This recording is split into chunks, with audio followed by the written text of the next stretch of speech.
Common values. Common goals. Common sense. The Common Sense Podcast with Semi Bird.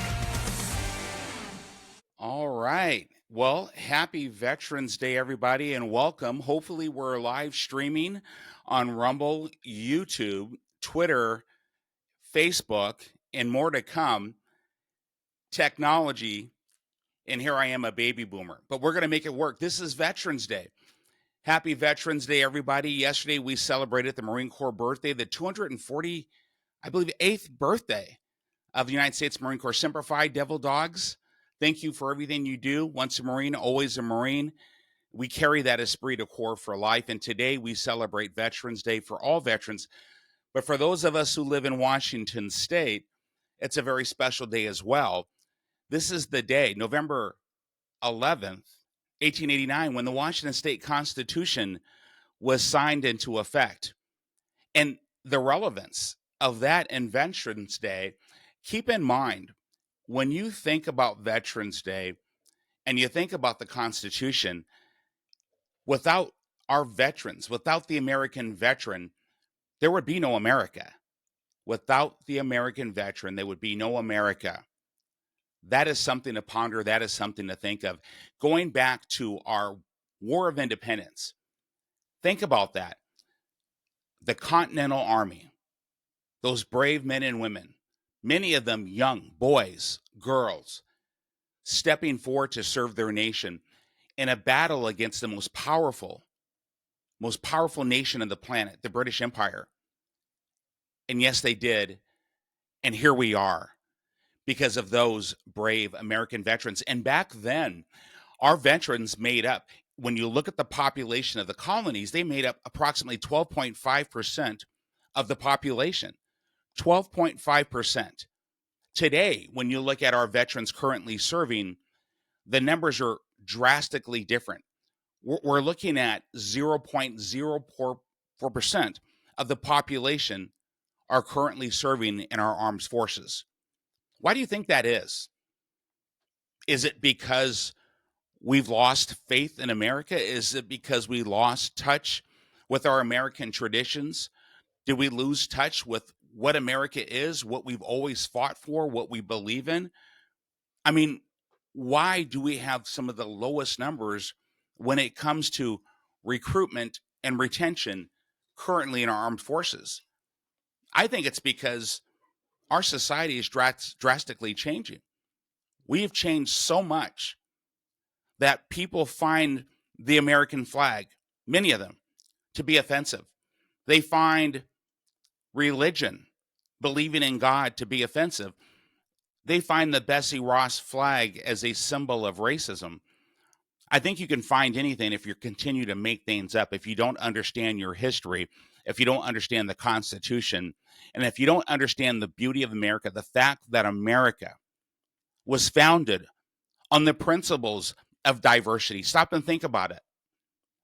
America, this was the place where everybody came when they were fleeing tyranny, subjugation, marginalization, oppression. They came to America. So much so, the French gifted us that Statue of Liberty. And I was at an event yesterday. I'm just going to put my little lozenge in. I was at an event yesterday, and I was compelled to remark on that poem that's at the pedestal of the Statue of Liberty. It's named The New Colossus. It's written by Emma Lazarus. Send me your tired, your poor, your huddled masses yearning to breathe free. That wretched refuse on your teeming shore, send these, the homeless, tempest-tossed to me, and I will raise my lamp beside the golden door. That is America. That beautiful statue was gifted to us because America became the world's symbol of freedom, liberty, and opportunity for everyone. And when you're talking about tired, poor, huddled masses, homeless, tempest-tossed, you're not talking about an elite aristocracy, a wealthy few. You're talking about everyday individuals who are seeking freedom, liberty, and opportunity for a better future for themselves. And in 1776, brave men and women, a mass of the colonies came together in that colonial army and they put their lives on the line. They put everything on the line. Those founding fathers who came together to craft the Declaration of Independence, they put everything on the line, knowing that they were deemed traitors to their nation. And if you understand the Declaration of Independence, what is it that we often evoke or memorialize? We hold these truths to be self-evident, that all men are created equal, endowed by their Creator to certain unalienable rights, which among them are life, liberty, and the pursuit of happiness. Right there in our founding documents, all men are created equal. Essentially, tired, poor, huddled masses, America is for everyone. America is for everyone, regardless of race, creed, color, or religion. This is the land of freedom, liberty, and opportunity. This is what our American patriots and veterans over the centuries have fought for, died for, and God bless them, some and those of us who still live for the greatness of America and in all that this great nation symbolizes. We've changed over the years. We have an American hero, Reverend Dr. Martin Luther King Jr., who fought for and died for the soul of America, fighting for equal opportunity, equality of opportunity, not equity of outcome. This is a constitutional republic, not a democracy. A constitutional republic says that power, and by the way, this is Article 1, Section 1 of our Washington State Constitution. Remember, November 11th, 1889. Article 1, Section 1, the first thing they put in there, power is inherent in the people, and governments derive their just powers from the consent of the governed, and it is government's job to protect and maintain the individual rights of citizens. Is that something worth fighting for? Perhaps dying for? Our veterans, those sentinels at the gates, those guardians of liberty, to be praised, to be respected, to be honored, to be remembered, yes. And so today, Veterans Day, and in Washington State, we get doubly blessed. It's our day of Constitution. We have a lot to be thankful for. And remember, freedom is not free.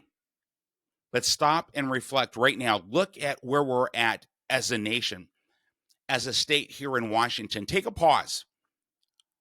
Take a pause. In Washington State, without blame, we have some of the highest crime in the nation.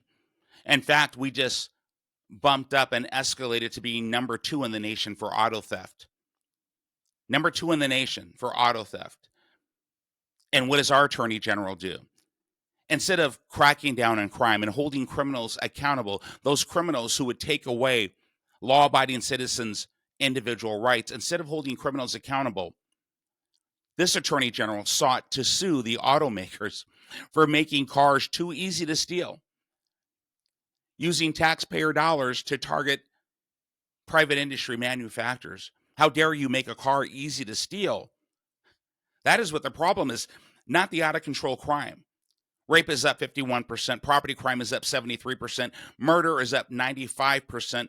Fentanyl, the number one killer of all citizens from 18 to age 45. We have all these things happening right now in our state and across our nation. But yet we celebrate Veterans Day, and we talk about going back to the War of Independence and the blessings of liberty.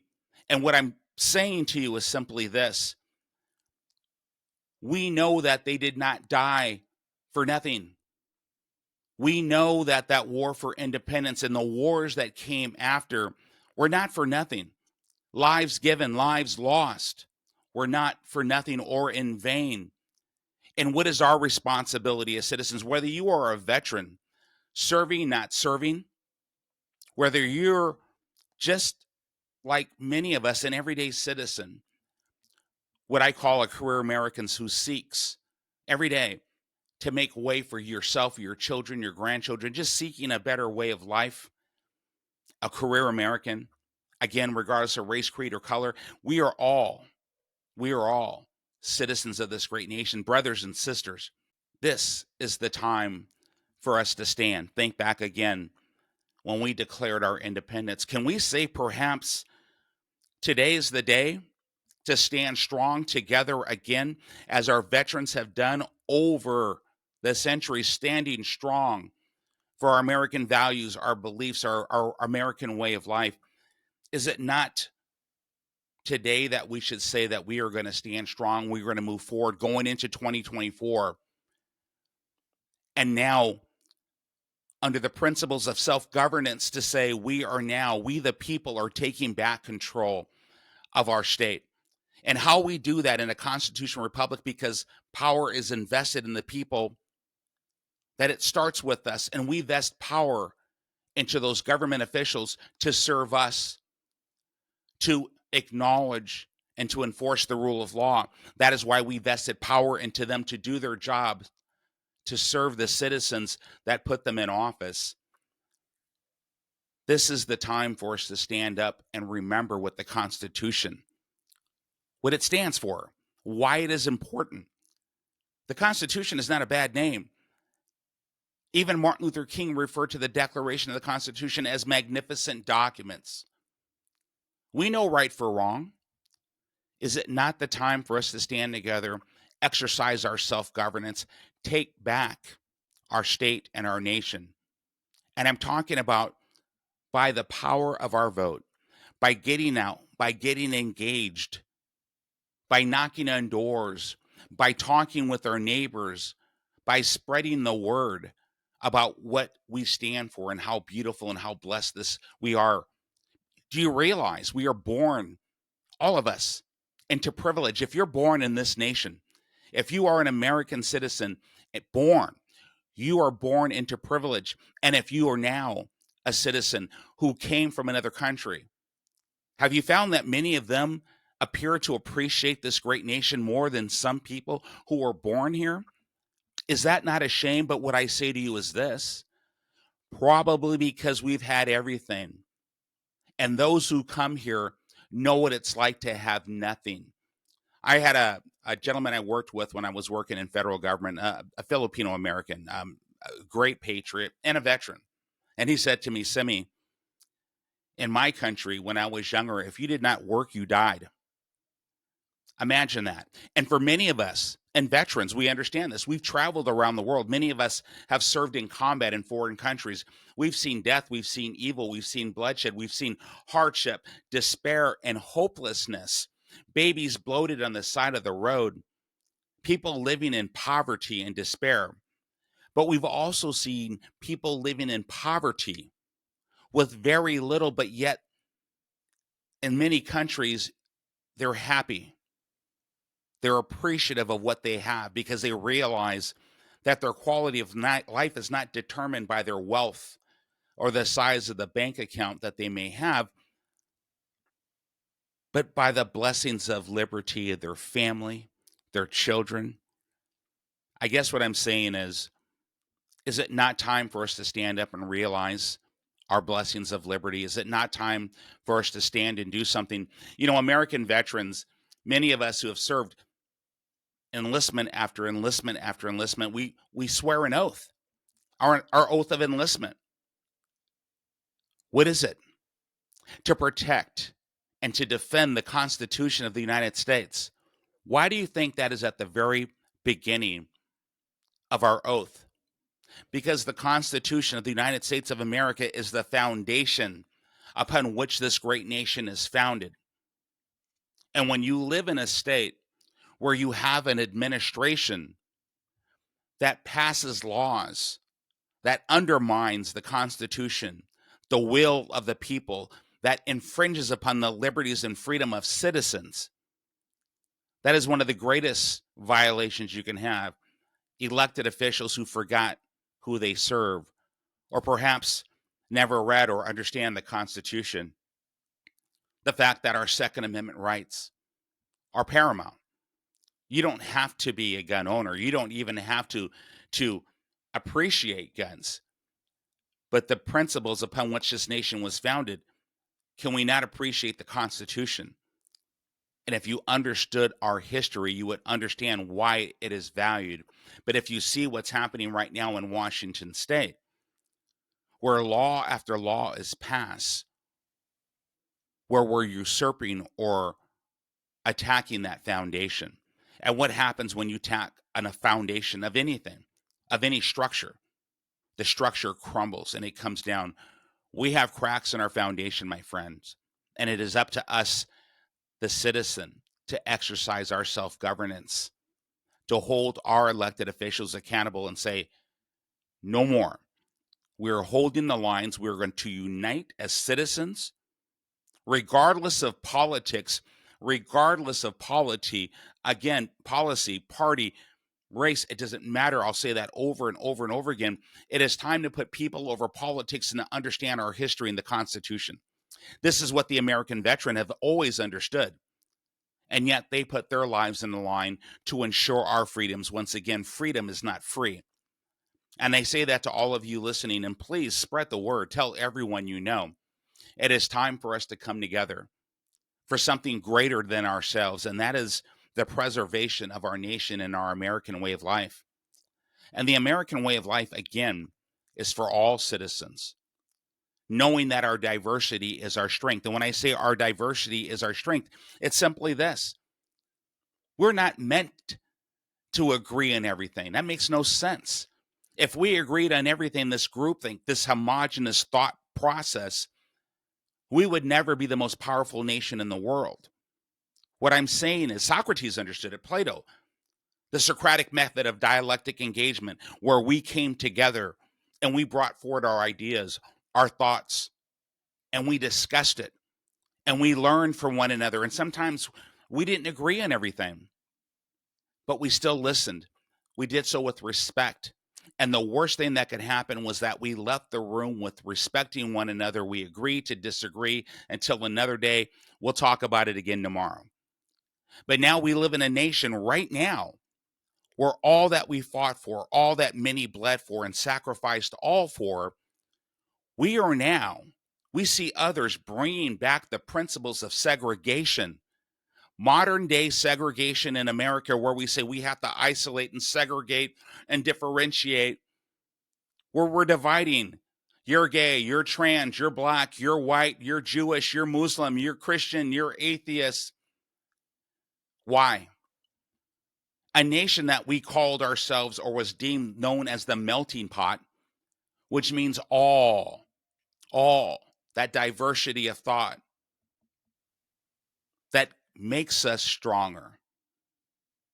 Why do we think or feel that we need to segregate when we have that American flag, the stars and stripes, the one flag, the only flag that we need that represents all of us, that flag that our veterans, our servicemen and women over the centuries fought for, many who died for, that flag encompasses all. In our diversity, all. And let me say this, and this is for my brothers and sisters who have served. You know what I'm talking about. And for those who haven't served, please listen. When you serve in a unit, when you serve in combat, we don't care what your race, creed, color, or religion is. We don't care what your politics is, and we certainly don't care what your political party is. We care that you're there when you need to be there, that you're ready, that you will have our six, you will have our back, that we can depend on you, that you will exercise your mission with precision, with responsible action, so that we can live to fight another day. We can live to defend our nation another day. We came together. We bonded. Many of us, we had people, I remember when I went to boot camp. As many of you know, I started out as a Marine. 16 years later, I went back in. I found myself volunteering for Army Special Forces. And at age 43, I became a Green Beret after 9/11 and went and served in combat.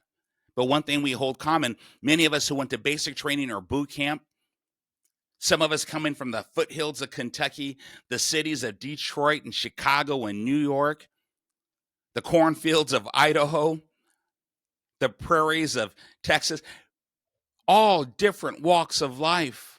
And we came and we learned and we bonded. And why? Either it was a shared hardship or it was a shared mission. We found something to unite us on. Now, let me go back to what we started talking.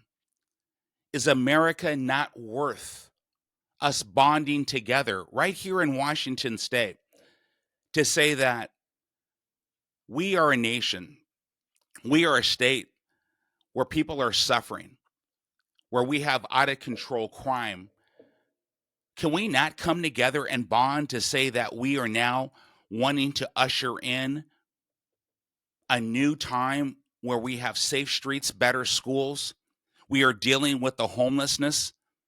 We are bringing financial responsibility back. We are bringing quality of state and civic services to our citizens, that we're not pricing seniors out of their homes, that we're not overtaxing homeowners, that we're not over-regulating small businesses, which are the lifeblood of economy. Can we not come together and unite and stand strong together for a better way for Washington State, a better way of life for all citizens? Why do we always feel that we have to make this political? I've given a great deal of thought in this. I mean, I spoke with the Seattle Times gentleman the other day, and I've got to say, he was quite kind to me. And I've told this to friends, and they said, "Oh, just wait till they print the article, Simi. Just wait till they print the article." But you know what? I don't care. Truth is truth. That gentleman knows what we discuss. He knows who he's engaging with. He has the option to print truth or not, but he understood and he heard my words when I talked about unity, when I talked about putting people over politics. He knows the despair that we're seeing in this state. And I'm hoping our media will now take a position to say it's time to bring truth. It's time to bring unity. It's time to stop pandering to the establishment, the political aristocracy, the wealthy elite. It's time to start bringing truth and love, because truth is love and love is truth.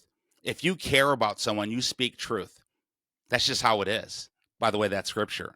And by the way, Article 1, Section 11 of the Washington State Constitution says we have a freedom of consciousness when it comes to religious beliefs. You can believe, you can not believe. And on that note, Simi Bird, candidate for Washington State Governor, I am not here to judge your lifestyle. I am here to protect your civil liberties. That is my role, my responsibility as governor, to uphold the rule of law, to uphold the Constitution of Washington State and the United States of America. Article 1, Section 2 of the Washington State Constitution says that the United States Constitution is the supreme law of the land. That was number 2 under Article 1 of Washington State framers, those of which, by the way, were farmers and ags, growers. So coming back to our veterans, imagine if we can emulate the characteristics of our veteran community, where we realize that it is the mission we should be focusing on. It's our common good that we should be focusing on. That we do not hold an oath to a political party or any special interest groups. Do we not have an oath to the Constitution of the United States? All of us. Not simply because we're swearing an oath because we're re-enlisting or enlisting in an armed forces branch, but because we were born into privileges as citizens. Do we not have a responsibility, all of us, to protect and to maintain the Constitution? You know, Thomas Jefferson said, self-governance, without the training and habit of self-governance, the political vessel is all sail and no ballast. And what that means simply is this: without ballast, that balance, that vessel leaves port powered by that sail, and with no ballast, that ship capsizes and sinks, much as what we're seeing in Washington State and across this nation. Let's emulate our veterans, our American patriots who fought for and died for this nation.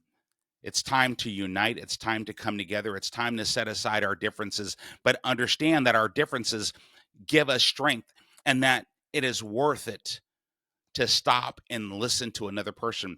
How many of you have been in a situation where you have a family member that you disagree on political things, ideological things, religious things, but you love them, there it is.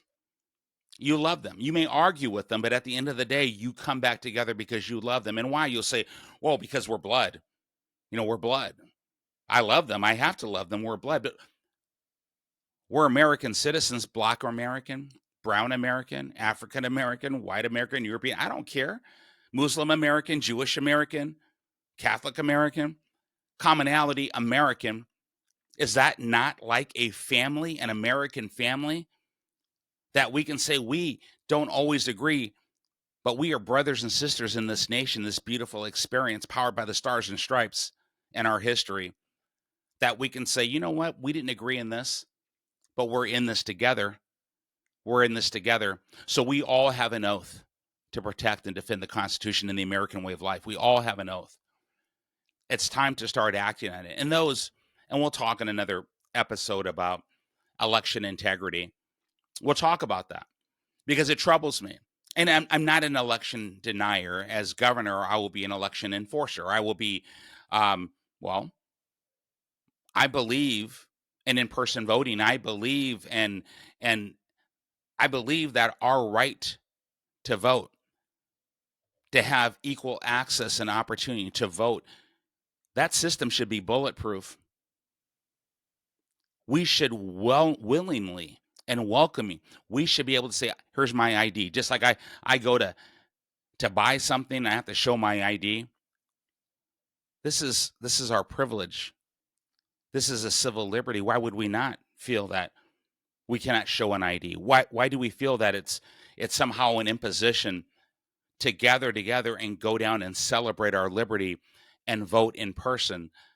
Why not? Why would we ever refuse a citizen the right to question or to say, can we see this? Can we do an audit just to make sure everything was right? A servant leadership government would say, absolutely. As a matter of fact, we would have this as part of our protocol after every election to conduct a forensic audit to say, no, we did it. Here it is. Here are the results.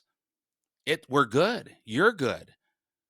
Feel comfortable in your system, in our system. There's a lot to talk about. Our veterans fought, bled for, and died for that for us. So for people who will say, well, I'm not voting, they're going to steal the election.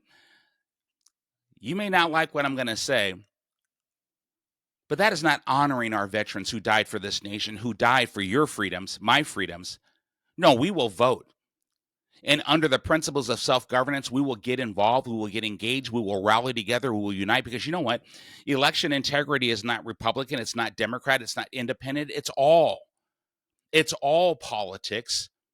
And if you throw politics out, like I like to say to do, this is a citizen right to have free and fair elections, clean, honest elections. Everybody wants it.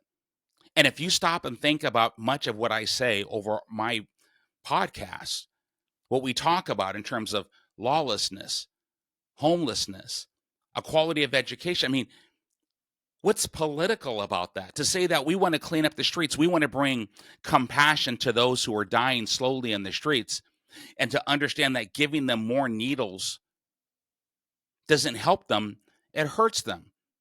I would assert that we are complicit in the murder of others when we give them the tools of their demise, when what they need is true compassion and help. We need to rebuild our infrastructure of mental health and addiction treatment. There's nothing political about that, is it? There's nothing Republican or Democrat or independent about that. That is just the right thing to do. Imagine that. Is that not a common sense concept to say, set politics aside and ask your question, is this not the right thing to do? Should our schools not focus on academic excellence and leave raising children to parents' rights, and to protect the innocence of our children, and say our schools belong to the community? They don't belong to any special interest groups. They don't belong to any union. They belong to the communities in which they operate and they serve. And who do they serve? Those families and those children. And do we as an education system have an obligation to educate at the highest level of quality our children? Well, you know, our Constitution says it is the paramount responsibility of this state. Why are we not enforcing that? That is just simply the right thing to do. That's not partisan. And when we think about lawlessness and the fact that it's out of control in our state and people are afraid to park their cars for fear that their catalytic converters are going to be stolen, or their cars going to be stolen, or they're going to be carjacked, or that they're going to be mugged or raped or murdered. Yes, it's happening. I gave you the statistics.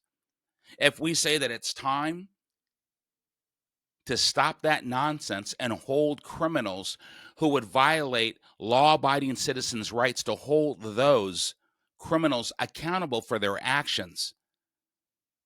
It doesn't matter what color you are. It does not matter what your background is. If you violate the law and you violate the rights of others, if you do harm to others, is it not the right thing to be held accountable for your actions? And hopefully you learn and you do not reoffend?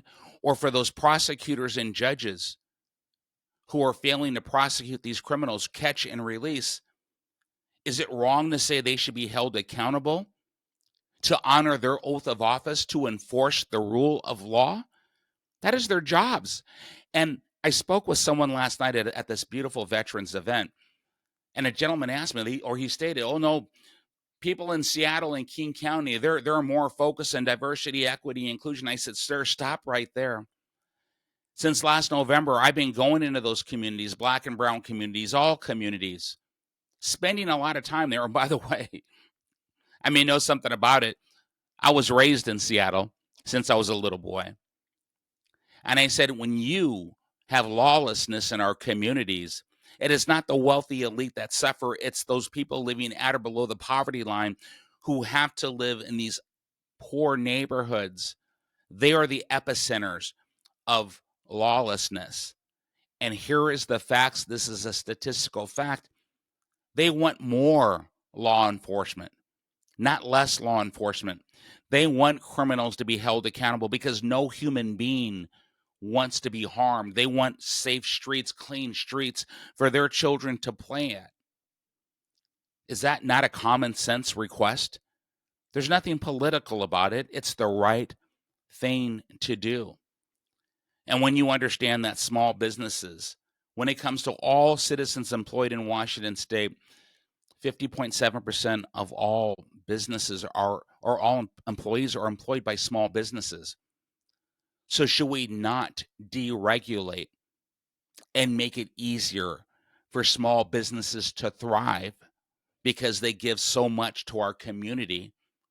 Why would we not start looking at those options instead of over-regulating, instead of weaponizing labor and industries, employment security, and bringing forth new laws like the CARES Act that just says we have to pay more and more, but we're trying to make payroll, but we have to make cost of goods sold. The supply chain is broken. It costs more to do business, and you want to talk about affordable housing. Oh my goodness. Why do we start making it affordable for a builder to build so that he or she does not have to pass those costs onto the homeowner, the home purchaser? These are common sense concepts, are they not? And so, should we as citizens of Washington State not rally together to bring forth common sense governance back to Washington State? I say the answer is yes. And the last thing I wanted to talk about in terms of, I guess, political issues, the Climate Commitment Act, or cap and trade, cap and invest, where we know that we're paying 50 cents more per gallon of gasoline and 63 cents more per gallon of diesel. And if you operate farm equipment, they say, well, there's supposed to be exemptions. Well, you tell that to the people who make a living using that equipment that is powered by diesel fuel. That's right, fossil fuels, not electric. And they're providing food for our state and for our nation and for many other nations. And it's costing them so much. How do you think they're going to recoup those losses? That cost of goods goes up.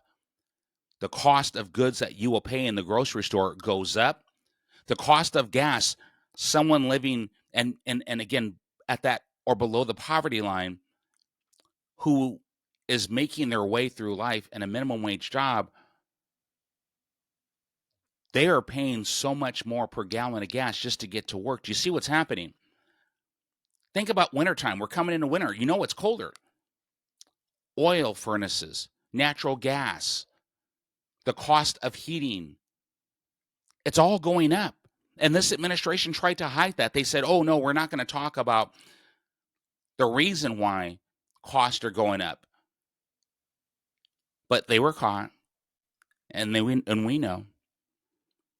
My friends, common sense governance, what this does is it lifts the burden off of people, because with that Climate Commitment Act, it was imposed upon us to penalize those carbon producers, to penalize fossil fuel companies and corporations. But who is it penalizing? It's penalizing we, the people, the citizens of this state, the everyday career American who's trying to make a better way of life. They're the ones who are suffering. We need common sense governance back in Washington state. And the only way we get it is we, the people, coming together. Is it not time to say, I don't care what your political party is. I don't care about your politics. I care about your platforms, your positions, what you stand for, what you will do. What is your resume? If you're running for governor, I want to know, what is your resume? What is your knowledge, skills, and abilities to do the job? What is your experience? Any job we have ever applied for,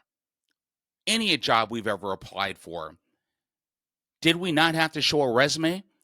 Were we not interviewed so that we can look at that resume and their experience and check references and say, is this the person that we feel can do the job? Therefore, we're going to hire that person. Well, as I'm running for governor, I'm simply someone applying for a job to serve the citizens of Washington state. And so is it not important to know whether I have the knowledge, skills, and abilities to do the job, or the experience to do the job? And what is the job? To become the chief executive officer of the state of Washington. You want fiscal responsibility. You want a government that is not just taking money from you via tax and wasting it. Why have we not have a full statewide audit of all state offices, of all state programs, so that we know how the money is being spent, so that we know how those programs and those departments are functioning, are performing? What are the key performance indicators that quantitatively demonstrates the quality of services that are being provided to the citizens of Washington state? Why have we not seen that? What is the summary of findings? Why have we not seen that in Washington state? Do you, the citizen, deserve that kind of transparency? I say yes, which is why on day one, when I'm elected, I will call for a third-party audit of all state programs, all state offices. We'll get a handle on where the money is going, how it's being spent, which departments are functioning and performing to a standard of performance and which aren't. And that's not to weaponize or to penalize or to target or to go after anybody. It's so that we have a baseline understanding of what we need to do so that we can improve our performance of services to the citizens we serve. I have a few questions coming up. I see my friend Talon is online with us. Thank you, my friends. Good seeing you. And I've got a couple questions. Let's see here. I think we're live. I'm getting some messages saying, Simi, it looks like you're actually streaming live this time. So we are getting better. We may not be hitting 100% and all, but I promise you this: we're talking about performance improvement. That's a mindset. It's a mindset that I love. It's what I used to do. So we'll continue to get better. But I'm looking for questions. Someone asked me a question the other day, and they said, Simi, based on these last elections, what we just saw a couple days ago, heartbreaking. And again, we talked about election integrity, and I let you know my position. I'm not an election denier. I'm a realist. I'm an election enforcer, which means I believe in election integrity, and I told you why. It's nonpartisan. It's the right of our citizens to, again, to have free and fair elections. And so when folks ask me about that, And I tell them, yes, I do want in-person voting. Yes, I do want people to show their voter ID. Yes, I do want to have forensic audits. Yes, I do want those systems to be compartmentalized so they cannot be compromised. There's so much that I want. But how do we make it happen? Well, you have to vote. You have to get out. You have to get engaged. And you need to say, will this person, once elected, bring that to the citizens of Washington State? Will he or she be that beacon of inspiration and hope for the rest of the nation that says that we have some of the best, most quality elections in the nation? That's a vision. Will that person do it? Or will they be a go along to get along, as we've seen with career politicians? So the answer to that is simply, you know what I want. You know what I will strive to do. What we need to do is get me in office so we can make the changes that we need to make. Simple as that. And when we look at the elections, it is we, the people, that decide them. Stop using excuses to not get engaged and not self-govern. We never give up. We never quit. We're talking about veterans. This is a Veterans Day podcast. Our veterans never quit when they're defending our nation. They give all to the death. How's that for commitment? And so if they can serve with that characteristic of service, can we not honor them by giving all to ensure that we are turning out the vote, that we are doing our due diligence, that we are performing as citizens as we should? So there's my answer to that. Be a part of the solution, not a part of the problem. And you can run, as many are. Well, I'm leaving the state. I'm quit. You can quit and run. But there are many of us who are staying, and we are fighting for Washington State. And when I say that I am fighting for Washington State, I'm not fighting against anyone. I'm not fighting against Bob Ferguson, and certainly not Mark Mullet, who's a kind gentleman, or Dave Reichert, who's a kind gentleman, an honorable person, both honorable people. I'm not fighting against anyone. I'm fighting for everyone. That is a mindset. And when you hear Bob Ferguson, and I'm not talking bad about Bob, I will never call names. I don't do that. I just don't do that. I was raised differently. I've seen Bob talk quite a bit about how he's sued Donald Trump and how he's sued the auto industry and how he's suing citizens because of violating magazine capacity. Of course, we can talk about the 9th District and what happened there with Judge Benavides because it's unconstitutional. We can talk about that, and we will have a podcast on our Second Amendment rights. By the way, it's Article 1, Section 24 of the Washington State Constitution. Y'all know I love the Constitution.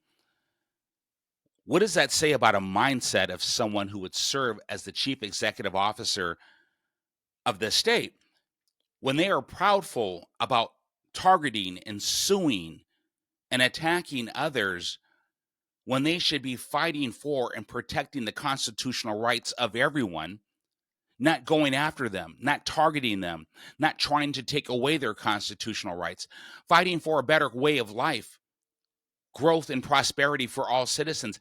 That's something we should be fighting for, not fighting against one another, not suing everybody, using taxpayer dollars to do it. And by the way, with our Attorney General, you look at the hundreds and thousands, I stand corrected, tens of millions of dollars that he has spent. And have you seen the cases were found irresponsible and now must pay back millions of dollars in lawsuits, unconstitutional violations and processes?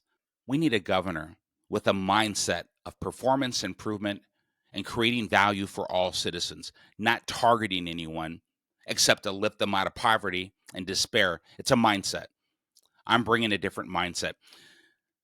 Someone asked me the other day, Simi, this last election, they're saying so many politicians lost because of abortion. And here it is, the A word. I said it. If you miss this podcast, folks, you're missing it. Simi is talking about abortion. That's right, I am. So let me be very clear for everybody to understand. I value life from conception through death. I would hope that everyone would. Is that not a humane thing to value life? But in Washington state, this ongoing battle, this combat between pro-life and pro-choice, and I'm hearing politicians talk about it, and it's mostly on one side that they talk about it because they're using it as political talking points to say, I will stand for abortion rights. Well, we have a law in Washington state, 9.02.110 through 170, and the law states life of the mother, viability of the fetus. And that law that we have in Washington state really aligns a lot with a lot of conservative views. But when I read the law, and by the way, remember that the governor's job is to enforce the laws of the state. And so if you have a law that says life of the mother, viability of the fetus, and for me, I got to say, the law is the law. And if my wife was on the line, I would choose her life, right?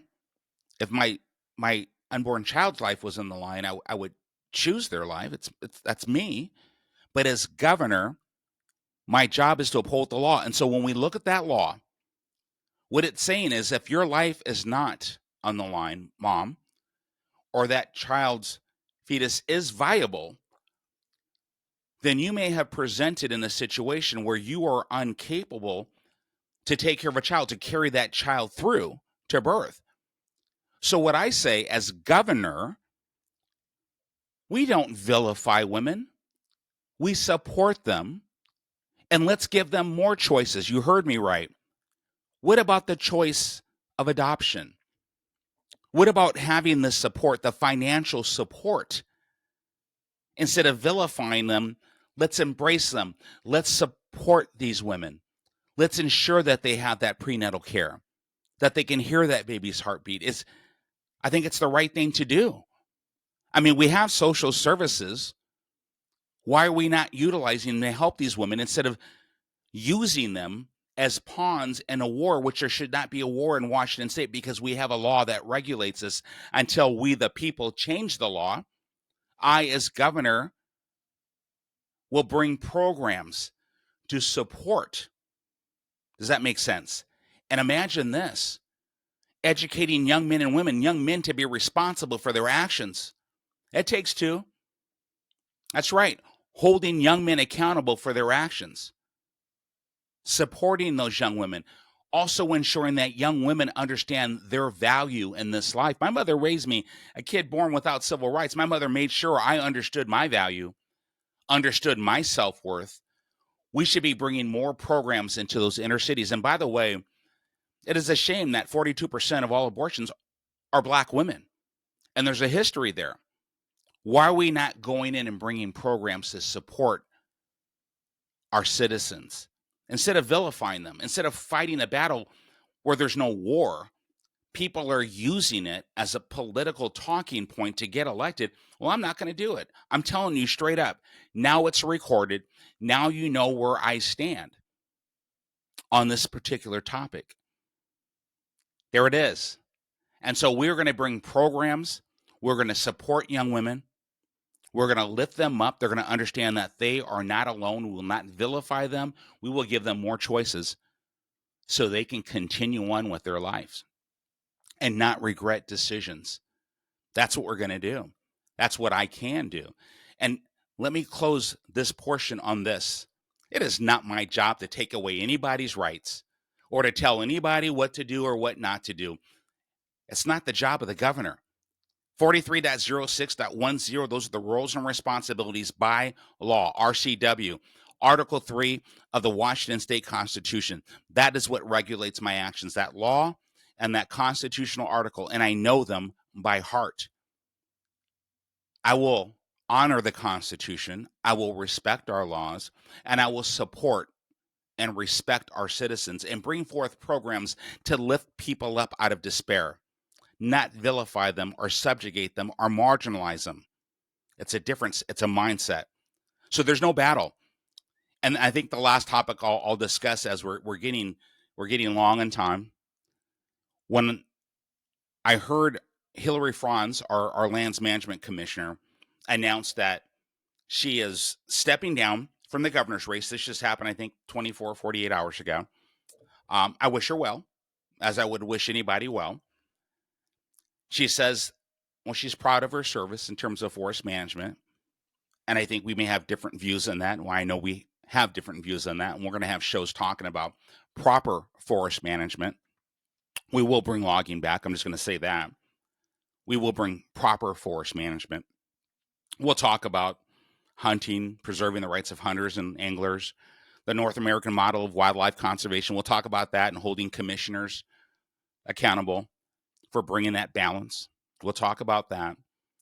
But when she was talking about abortion and climate change, and I still thought to myself, why are we weaponizing these things where we should be lifting up our citizens?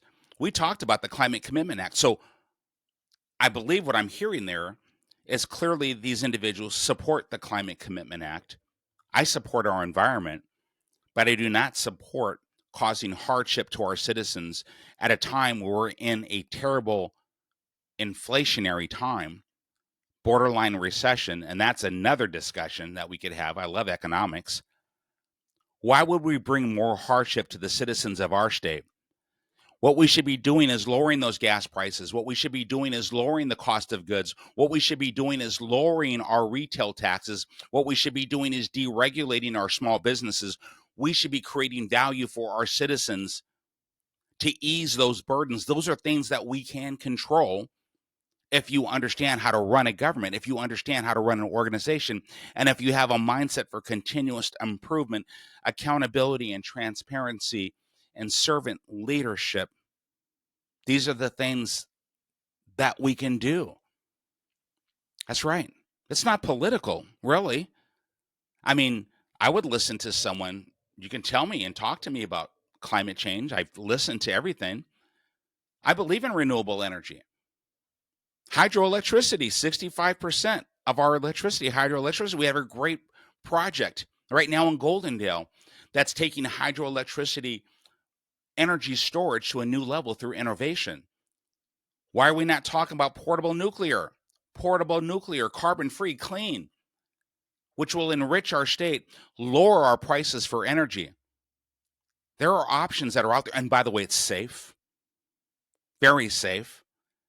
There are things that we can do. I plan on ushering in a new era of growth and prosperity for Washington State, this beautiful state. I intend on uniting us. We don't have to agree on everything. I know we won't. I told you. I think it's good that we don't agree on everything. I don't want a homogenous mindset. I'm not for groupthink. I'm not for sheeple. I'm for the people. So there's things that we can do. We're not going to agree on everything, but it's time to rally together to say we need common sense governance in Washington State right now. And it's time to set people over politics. It's time to take aside party differences and get back to our constitutional values, our American way of life, and preserving our constitutional republic, all that our veterans have fought for, and again, many died for. We owe them that. We owe them that. We can do better. We must do better. We will do better. And my friends, we will do better together.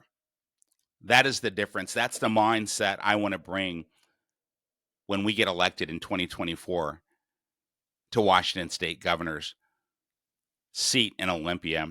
That's right. We're going to give Olympia the bird. And that's something we can all be proud of. So with that said, we're getting better. Until next time, thank you. God bless you all.